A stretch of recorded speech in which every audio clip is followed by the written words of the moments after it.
going to talk to Joe DiMatteo, Deputy Editor of Automotive Magazine, and James Bell, Head of Consumer Affairs for General Motors. We're going to talk about some letters and some numbers and money and things like that. How are you guys? How are you, Joe? Hey, I'm great. Hi, James. How are you? Fantastic, thank you. So we're talking about some letters here, BSM, FCW, and technology and safety. So, Joe, can you explain a little bit about what is this about? What this is about is we did an article at automobilemag.com about the 10 cheapest cars with a suite of safety features that we think are important today. And the 4 features are blind spot detection, lane departure warning, forward collision alert, and a rear view camera. And we feel these are important technologies that a lot of people aren't aware of today. And so we wanted to compile a list of the cheapest ways to get these technologies in a new car today.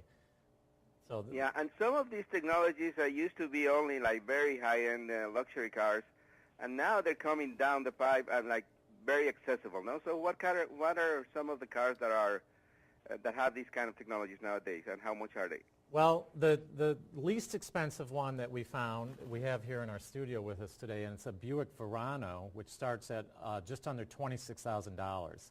And that's quite a good price for a car with all this technology.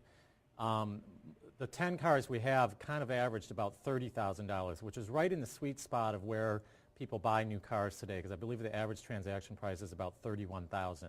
So this technology has become very accessible. You're right. It always starts in expensive cars. The trickle down has come, and now it's available in cars that real people can buy. Yeah.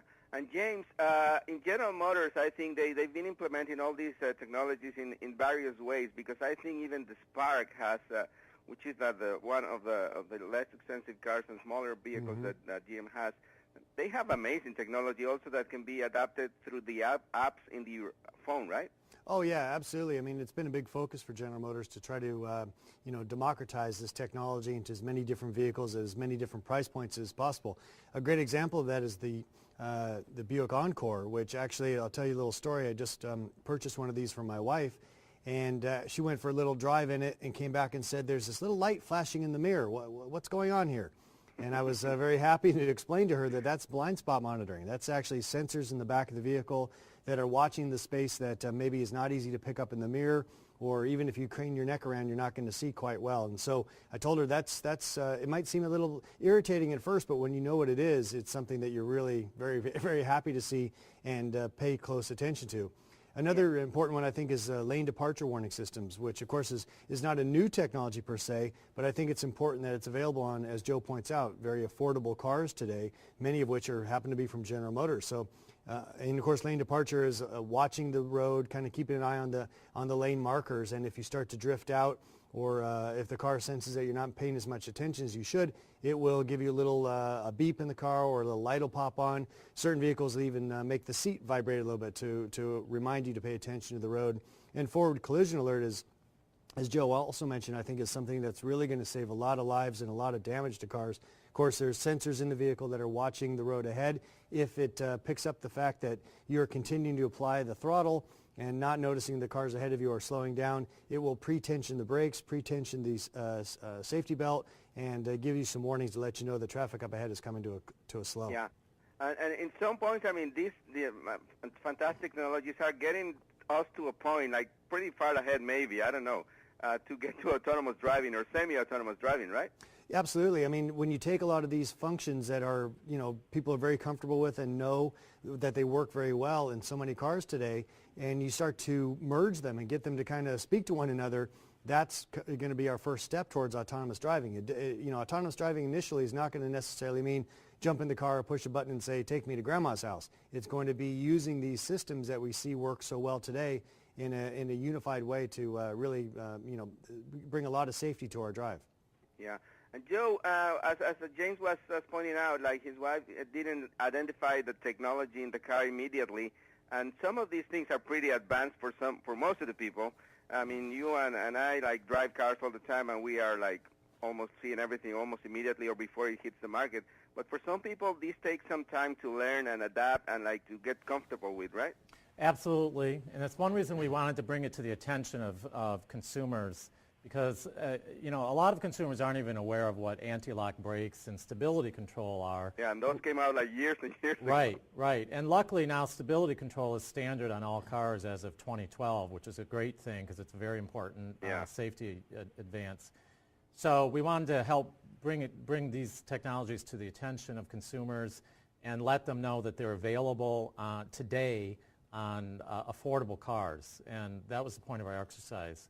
And you can read about all 10 cars at automobilemag.com/news. The story is still up on our website.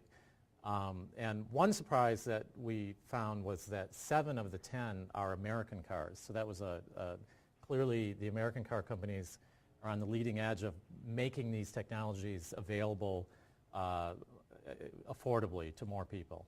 Yeah, actually, I remember reading and talking to some people, I think from J.D. Powers and Associates, about how American manufacturers are like ahead of in the game, and like including technology. But what about trying to convince the people of, like, in some cases, I don't know, in the cars that you review, these are optional features that obviously cost a little bit more. So how do you? What's the point to convince people to get really these cars that are more safe and maybe a little bit more expensive, but really in the long term are safer cars? Well, I would say that if you have forward collision alert and it helps you avoid a collision, not only is it saving your life, but it will save you an insurance deductible and higher insurance costs, let alone the hassle of a repair. I think the first time that light goes on and warns you, it's worth every penny. You realize how important it is. Yeah. You know, cars are very safe today, but with these additional technologies that makes them safer, I think people are willing to pay for safety. But the point of our article at automobilemag.com is that these safety features are now accessible. As I said, these 10 cars are all about $30,000, which is where a lot of people are buying cars anyway. Yeah. And James, finally, there's also other kind of technologies coming into the General Motors lineup, right? Like connectivity and like some other things, right? Yeah, absolutely. I mean, connectivity is such an important part of vehicle purchasing now, and that happened really quickly. And as we start to see, you know, the younger generations coming in, that's something that they're just expecting. But of course, the flip side of that is has to be connectivity that's safe, that doesn't interfere with the drive, and that, as you point out earlier in our conversation here today, it's you know, from the Spark, the least expensive vehicle, all the way through the most expensive Cadillac and everything in between. So yeah, that's a big part of what we're doing. That and fuel efficiency. Those are really the two markers right now that people want to be wise, maybe got burned when the fuel prices went up last time, just looking to do something smart. I mean, in my own personal household, we had an Enclave, which was fine on fuel, but we've now shifted to the Encore, and we're looking forward to even better fuel efficiency with still having plenty of safety and style. Yeah. So, Joe, finally, so we're going to have to, do you include a cheat list in your article about BSM and FCW? We know GPS and USB now, but there's like so many acronyms now that people have to learn, right? And the acronyms are very confusing. We explain in our article what these 4 core things mean: the lane departure warning, the forward collision alert, the blind spot detection, and rear view camera, which doesn't have an acronym. But those are the things that we think are on the leading edge of safety technologies that people will want to look for today. Excellent. And I think the rear view camera is going to be mandatory pretty soon, right? I think the government is pushing for that. For which one? I'm sorry? The rear view camera? Yes, I believe that is. I'm not sure when, but that is coming. And, you know, I'll say on behalf of the manufacturers, they invent stuff, it's useful, and then the feds come in and mandate it. So that's what happened with stability control. Starting in 2012. Excellent. Joe DiMatteo, Deputy Editor for Automotive Magazine, and James Bell, Head of Consumer Affairs of General Motors. Thank you, gentlemen, for your time and great information, and it's very, very helpful for the audience. Thanks a lot, Javier. Thank you very much. See you soon. Okay, bye-bye. Bye.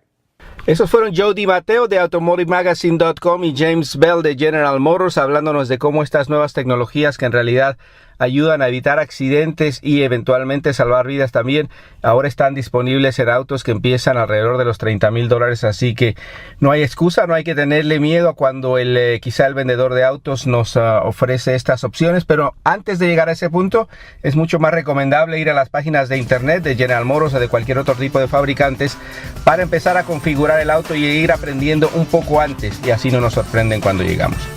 Esto es Auto 060, yo soy Javier Mota y ya regresamos aquí en Cristina Radio Network.